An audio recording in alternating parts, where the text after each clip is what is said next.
Machado de Assis dizia que no Brasil existiam dois países, o país oficial e o país real. E ele dizia: o país real é bom, revela os melhores instintos, mas o país oficial é caricato e grotesco, dominado pelo mercado e pelo consumo. Então, se ele nascesse hoje, Machado de Assis, ele veria que a distinção continua e o país oficial está pior, mais caricato e mais grotesco que no tempo dele. Só mudou porque a gente queria ser francês no século XIX e atualmente a gente quer ser caricatamente, grotescamente americano. Fui convidado para jantar na casa de um casal rico. Aí quando estava no meio do jantar, reparem como a mulher se dirigiu a mim. Ela disse assim: você naturalmente já foi à Disney, não é? Eu disse: já foi aonde? Ela disse: a Disney. Aí foi que eu descobri que era a Disneylândia, que ela já tem tanta intimidade que chama assim a Disney. Você naturalmente já foi à Disney, não é? Eu disse: não, eu nunca fui, não. Ela disse: foi aos Estados Unidos e não foi à Disney? Eu disse: não, eu nunca fui aos Estados Unidos, não. Eu nunca saí do Brasil, não. Aí eu notei uma decepção enorme na cara dela. A cara dela era quem dizia assim: esse homem não devia ter sido escolhido para a Academia Brasileira de Letras, não, que nunca saiu do Brasil. Aí daqui a pouco o marido dela falou numa pessoa lá. Aí ela disse: ele já foi à Disney, não é? Aí o marido disse: foi. Aí eu por dentro disse: essa mulher divide a humanidade em duas categorias, né? Quem foi à Disney e quem não foi. Eu estou desgraçado que eu não fui.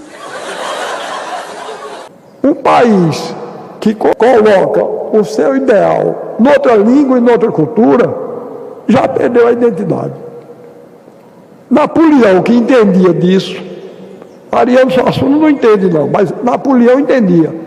E vocês, se tiverem curiosidade, vocês leiam que ele deixou escrita essa frase: quando eu conquisto um país, o primeiro cuidado que eu tenho é ensinar francês aos meninos das escolas. Porque depois que eles estiverem falando francês, eles não se rebelam mais contra nós. Ela tinha 3 filhos adolescentes. Na época, aparentavam 17, 16 e 15 anos. Vocês tiveram dificuldade com a educação dos filhos? Aí eu: não, dificuldade normal. Ela disse: a gente também não. O problema da gente só é o seguinte: é que os professores dos nossos filhos não têm nível suficiente para conversar com eles. Eu disse: bom, é mãe de Rui Barbosa, Joaquim Nabuco e Castro Alves, né? Porque vocês vejam a minha inocência. Não era nível intelectual, não, que isso não interessa a ela, não. Era nível econômico. Aí ela disse para mim: outro dia o nosso caçula chegou aqui em casa arrasado, porque foi conversar com o professor dele sobre o nosso vídeo importado, São de Boris Volkening. E o professor Ariano nunca nem sequer tinha visto um vídeo São de Boris Volkening. Aí disse ela: agora me diga que respeito um estudante pode ter por um professor que nunca nem sequer viu um vídeo São de Boris Volkening. Aí eu me acovardei. Eu já não tinha ido à Disney, eu disse: é mesmo. Além de não ir à Disney, não saber o que era um vídeo São Boris Volkening, era demais. Eu disse: é mesmo. Morrendo de medo que ela perguntasse qual era a diferença do vídeo São Boris Volkening para os comuns, que eu não saberia dizer. Eu tenho um neto que tem o mesmo nome que eu. Ele estava numa aula e uma professora de História do Brasil começou a elogiar os Estados Unidos. Ele aí começou a rebater.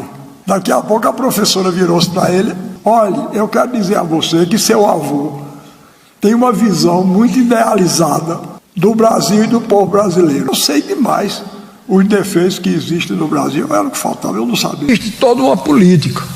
Isso são coisas graves. Quando eu falo a vocês na lavagem cerebral que nós recebemos desde meninos, é porque eu mesmo sofri essa lavagem cerebral. Indiana Jones, um filme que a gente vê, se diverte, interessante. Interessante. A primeira cena é ele saqueando o patrimônio arqueológico de um país sul-americano. A gente ri porque a história é engraçada, mas o que está por trás disso é uma quantidade de ideias frívolas não é?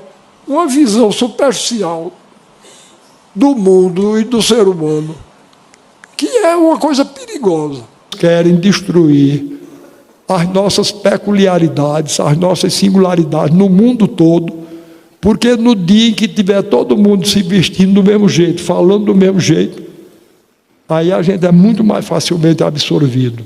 E isso eu não quero. Então não tem preconceito contra ninguém. O que eu quero é fortalecer a nossa, porque então qualquer coisa que venha de fora, em vez de ser uma influência que nos esmaga, que nos descaracteriza, que nos corrompe, passa a ser uma incorporação que nos enriquece. A cultura é a sede da alma e da honra da nação.